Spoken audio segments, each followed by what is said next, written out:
Welcome to the Divine You Podcast, Episode 8, with yours truly, Dr. A.G. Green. I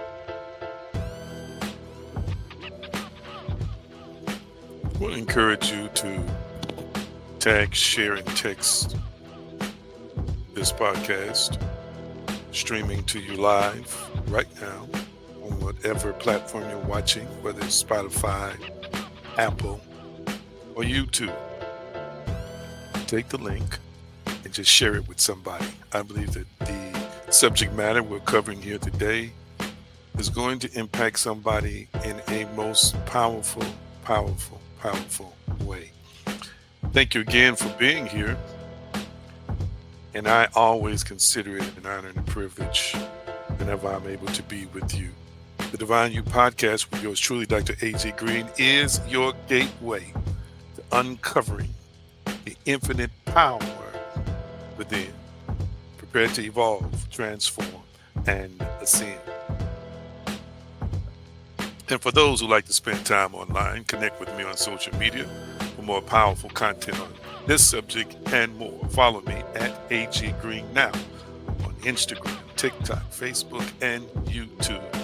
You can also visit me at my online hub at theaggreen.com.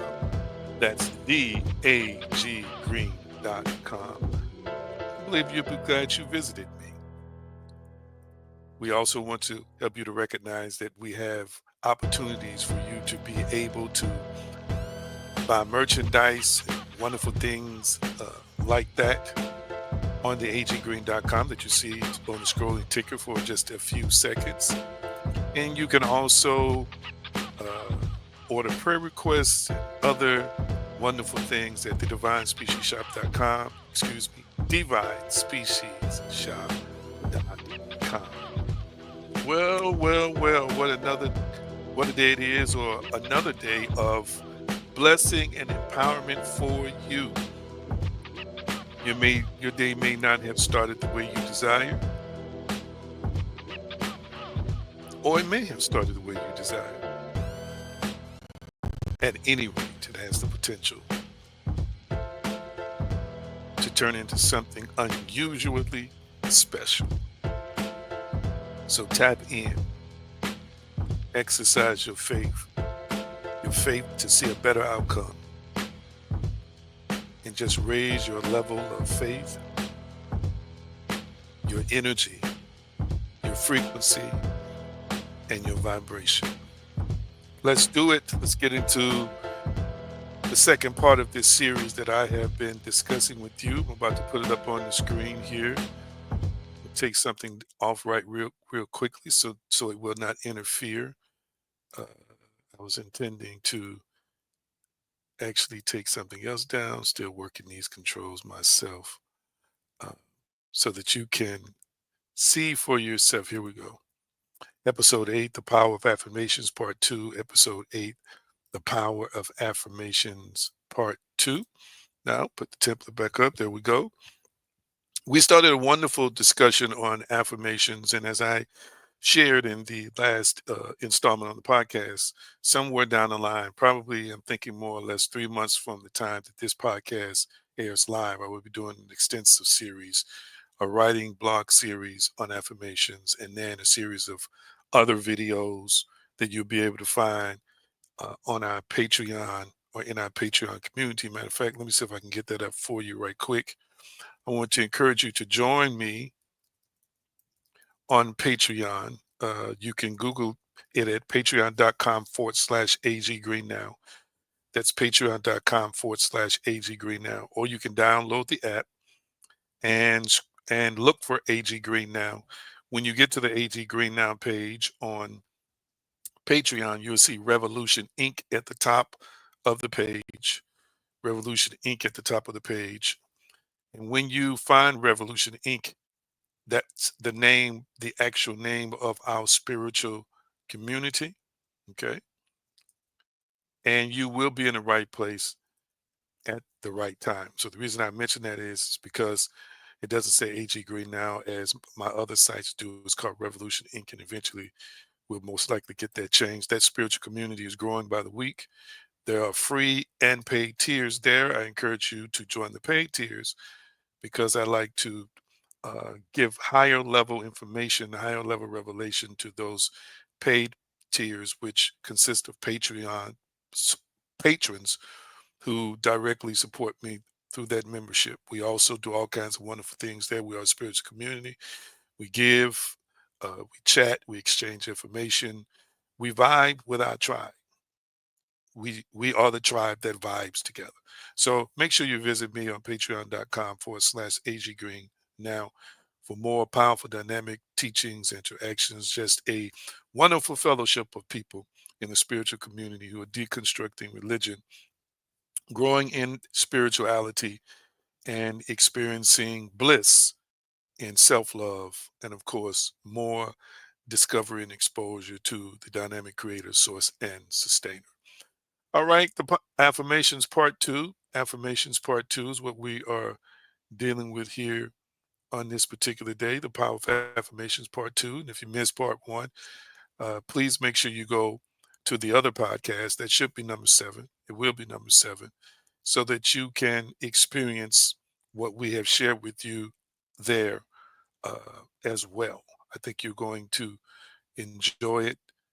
That discussion we had. All right. I'll give you a quick definition of what affirmations are.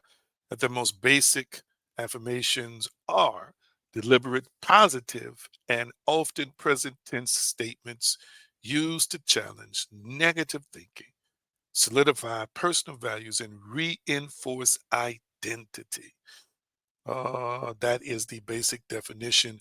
And one of the things I'm starting to emphasize more in teaching on various different subjects, and we cover the angles from psychology. In the first one, I mentioned Claude Steele, who developed what is known as the self affirmation theory, exactly what it means, so forth and so on. But affirmation is considered by many people in the spiritual and metaphysical community to be a process, meaning that it is something that we do, and it's something that we do to achieve an outcome or an end. So understand, as it relates to affirmations, if you desire a car, for example, and you're saying an affirmation to manifest the car, one thing I'm starting to emphasize more and more is affirmations are not just designed to affirm a car and eventually manifest the car. It is true in part that this is what we use them for. But what's more important is that the affirmation is at work in changing your inner identity. It's at work in changing your identity to become the person who already has the vehicle. So you are a person who is affirming that you have the vehicle, but as you're affirming over and over that you have the vehicle, whether you're affirming, as the great Neville Goddard would say, in sats, state akin to sleep before you go to bed or when you wake up, or you are affirming it robotically as others teach throughout the day, you are becoming the person who owns the car. The moment you become the person who owns the car by the utilization of the affirmation, the car manifests. And it's more like a memory of the car than it is you actually manifesting it now. And we know we have manifested an identity through affirmations that causes us in the faith world and the faith realm, the quantum world and the spiritual dimension to have the vehicle. But remember, the affirmation makes you the person or the being who is or has acquired. An affirmation is the vehicle that helps to condition us to accept that we are the person who owns the car. We'll get deeper into it, hopefully, in later discussions. So let's real quickly look at, and I'm really skimming the surface with this subject purposely because I will do some, as I said, more extensive teaching on it later. But affirmations in the brain, let's check out a few neurological insights. Modern neuroscience validates what ancient mystics instituted. Words change the brain.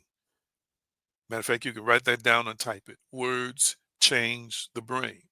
A 2016 study in social cognitive and affective neuroscience used fMRI imaging to show that self affirmation activates the brain's reward centers, specifically the ventral medial prefrontal cortex and ventral striatum. These regions are associated with self referential processing and positive valuation. So, what does this mean? It means that affirmations are not pretend. It also means they register biologically as real experiences of value and identity. I don't want to get off the subject of how the body is directly involved neurologically and through the neurological acceptance. It means that from heart rate to the flow of blood, so forth and so on, is involved when we affirm, just like it's involved when we meditate. I also want you to, on the same subject, see through neuroplasticity. And neuroplasticity is the brain's ability to form new pathways, means that repetition of affirmations over time can restructure the brain, shifting perception, response, and even behavior.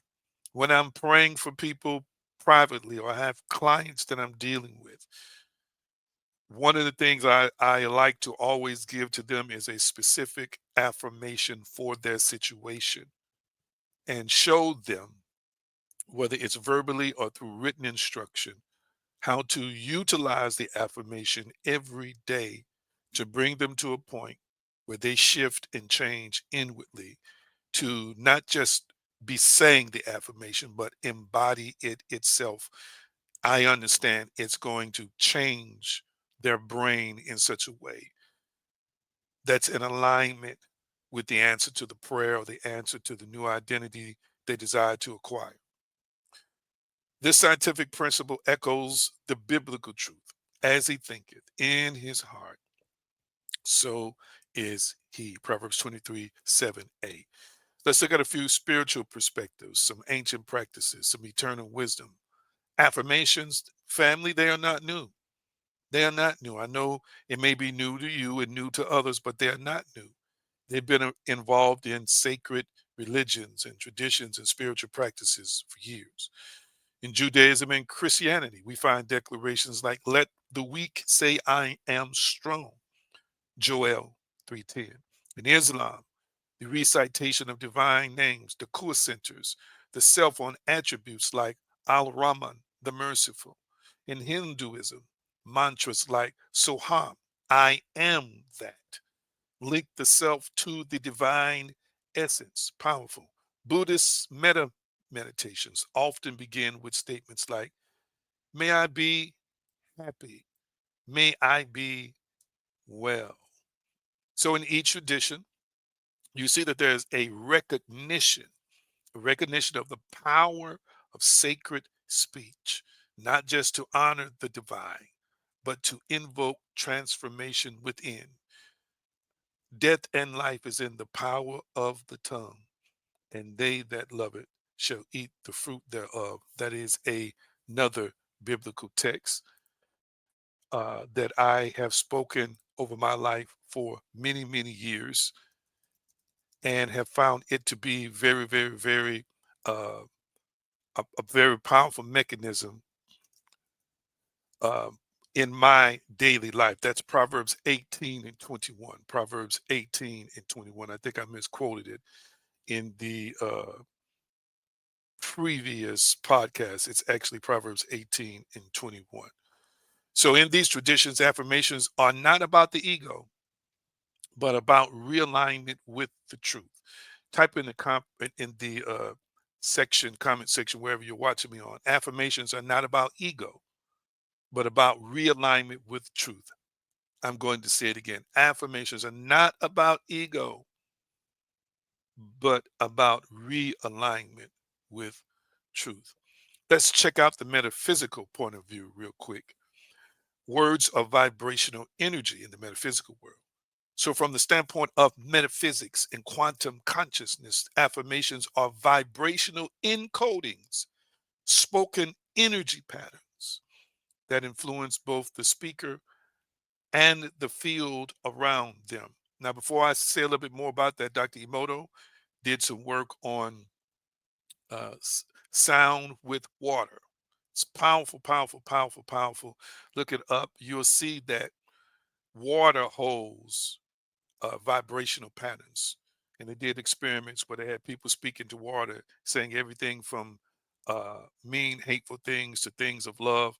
And then they froze the water. Well, the composition of the water on a microscopic level changed. If it was spoken to in a hateful way, it was dark and shriveled up looking. If it was spoken to in a loving way, it looked like this lattice crystalline light structure. It's powerful. So not only does water accept the encoding of sound, but everything in the universe.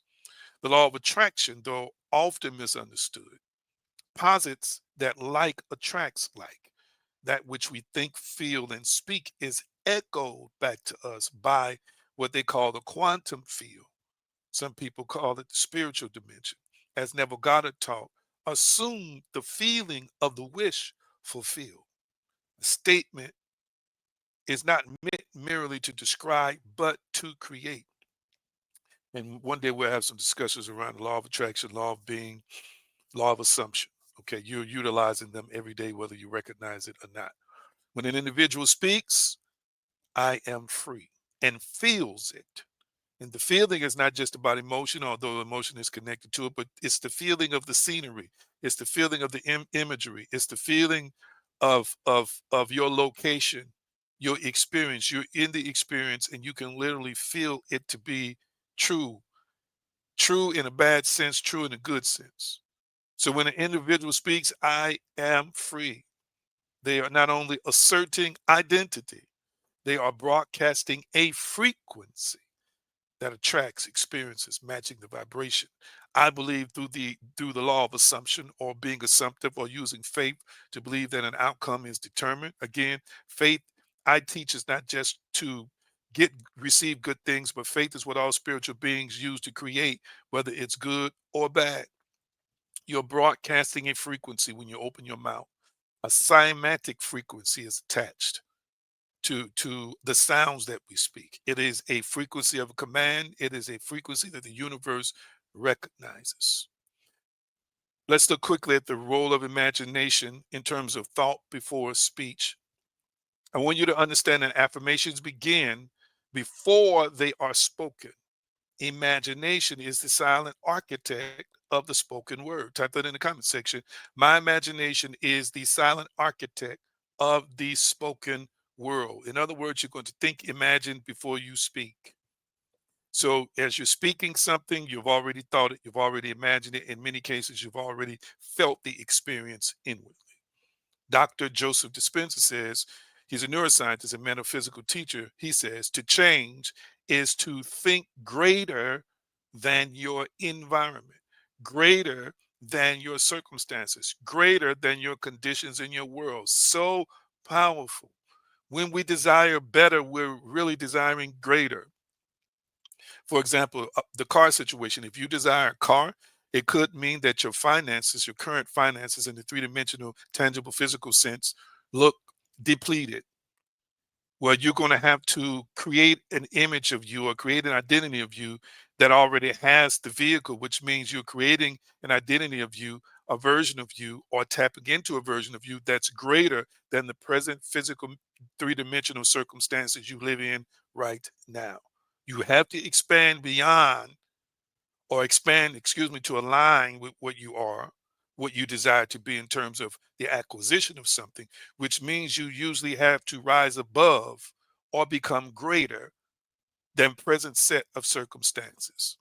Affirmations, when spoken from a deeply imagined emotional state, begin to recondition the subconscious mind. Some people believe there's a subconscious mind only. Some people that believe there's a subconscious mind and an unconscious mind. Some people believe there's only an unconscious mind. For me, it is a spiritual mind that has access to the spiritual dimension. That part of us that accesses the spiritual dimension to me, or the field, it becomes deeply ingrained by emotional, or attaching emotion and feeling to it. That's when that part of us says, okay, you believe this, you accept this. Now I'm partnering with the creator, source, sustainer in the universe to manifest it in your life. As the late Florence Scovel Shinn once said, your words are your wine. The words you speak create your reality. I want you to type it in the comment section. The words I speak create my reality. Type that in the comment section. The words I speak create my reality. The words I speak create my reality. Now, I'm going to give you some tips in a few minutes to help you practice or create a framework of for affirmations, and then I'll be done in this podcast. Hang in there with me, because like I said, I'm going to be doing an extensive series in the upcoming months that I know you want to be a part of. Affirmations are a powerful, powerful tool in helping you and I condition ourselves to become greater, better versions of ourselves. I just want to gently remind you that I have a book called Unshackling Your Mind, Discover and Overcome Limiting Beliefs. Why am I pushing this book? Because I know exactly what it means to feel like you're stuck. I've been trapped by fear. I've been trapped by doubt. I've been trapped by unbelief. I've heard the negative whispers within my own soul until I discovered some timeless spiritual principles that released me. So for me, this is not just a book, it is my heart, and it is effective instructions that I have embedded through the language, or through language embedded with codes of love, light, and power that's going to empower you. I want to encourage you to visit divinespeciesshop.com. That's divinespeciesshop.com, and get a copy of the book while it's still available in digital print and digital form, I should say. You get over $100 worth of free companions, or um, free additions to the book. You get a mind map companion, and an overview video from me. So if you've been struggling with limiting thoughts, feel like you're holding yourself back, feel like things don't seem to go your way, or if you recognize your growth and you just want to grow at a more accelerated rate, I want to encourage you to visit divinespeciesshop.com and pick up a copy of Unshackling Your Mind, Discover and Overcome Limiting Beliefs. Now, let me give you some final instructions on how to practice affirmations. So, in order for an affirmation to be as effective as it should be, it's going to have to be, number one, present tense. You're not trying to be anything. You are I am. You are it. So, therefore, I am. Paul, in one of his writings, says, I am that I am by the grace of God. He's claiming his state of consciousness and attributing the creator, source, and sustainer from his perspective for operating in that state of consciousness. So I am great. I am intelligent. Those are examples. I am manifesting $1,000 worth of income every week. You speak in the present tense. The next thing is positive. So we got number one, present tense. Number two, positive. Must be positive. I am calm. Okay. I am peaceful. I am rested. These are other examples of the positive. I am one who always rises above any obstacles. Number three, it's personal. I am makes it personal. You are referring to yourself. And whatever you put on the right side in the English language of those first two words, I am, is a state of being. It is you establishing a state of consciousness. I am abundant says I am in alignment with the state of consciousness. Therefore, I am an abundant being. I am an abundant person. So, number three has got to be personal. And last but not least, it must be specific. Here's an example. I am confident when speaking to others. I just used the previous example of I am abundant. or I am abundance. That's very specific. It's not vague. If you want to be more specific about the vehicle illustration I gave, and you desire an SUV, I am the wonderful owner of a proud SUV, excuse me, not proud, wonderful owner of an SUV that is black, uh, has all the bells and whistles, all of the amenities I desire. That's pretty specific. I know all the bells and whistles doesn't detail it. You can always write it out in detail in terms of a scripting form of affirming or manifesting. But in speaking, you do want to be as clear as you possibly can. Now, understand that again with these affirmations, they're greater than just words.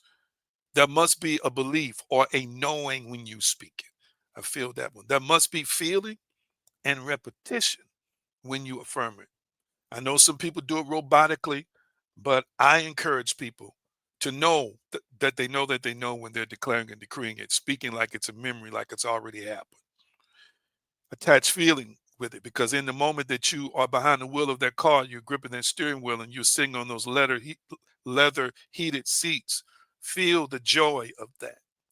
And of course, repetition, which means you do it consistently and constantly. Remember, these affirmations are not magic spells, although in a sense they are kind of like that. They are mental disciplines, meditative practices that restructure internal reality and through that shape the outer. That is this podcast on what it means to utilize affirmations and how to utilize them. Excuse me for the pause. I'm multitasking at the time. I want to leave you with a power thought, as I always do. It comes from the late great Charles Capps. It says, "Words are the most powerful thing in the universe." He goes on to say, "Words are containers. They contain faith or fear, and they produce after their kind." I love the last statement. They produce after their kind. So whenever you speak something, it's going to produce according to the definition of what you speak. And the more you think positive, for example, the more you create more positive thoughts, which means you're going to create more thoughts and images and feeling, and therefore words that are just like what you've been thinking, imagining, and speaking. They do go together. Things that are alike tend to go together. All right. I hope you enjoyed this installment on affirmations, and I hope you pass it along. And I want you to recognize affirmations are something you're doing every day. But this podcast is designed to create intentionality within you. In other words, you are intentionally choosing to speak words that give you life, speak words that repel death, and speak words that create an identity in you that is ideal for a life where you are liberated, you are free, and you are evolving, transforming, and ascending. All right, family. I want to thank you again for listening to the broadcast, listening to this podcast, The Divine You, and I will see you on the next one. Bring some friends with you when you come. I appreciate you tuning in. See you soon. Take care. Again, thank you for watching the Divine You podcast.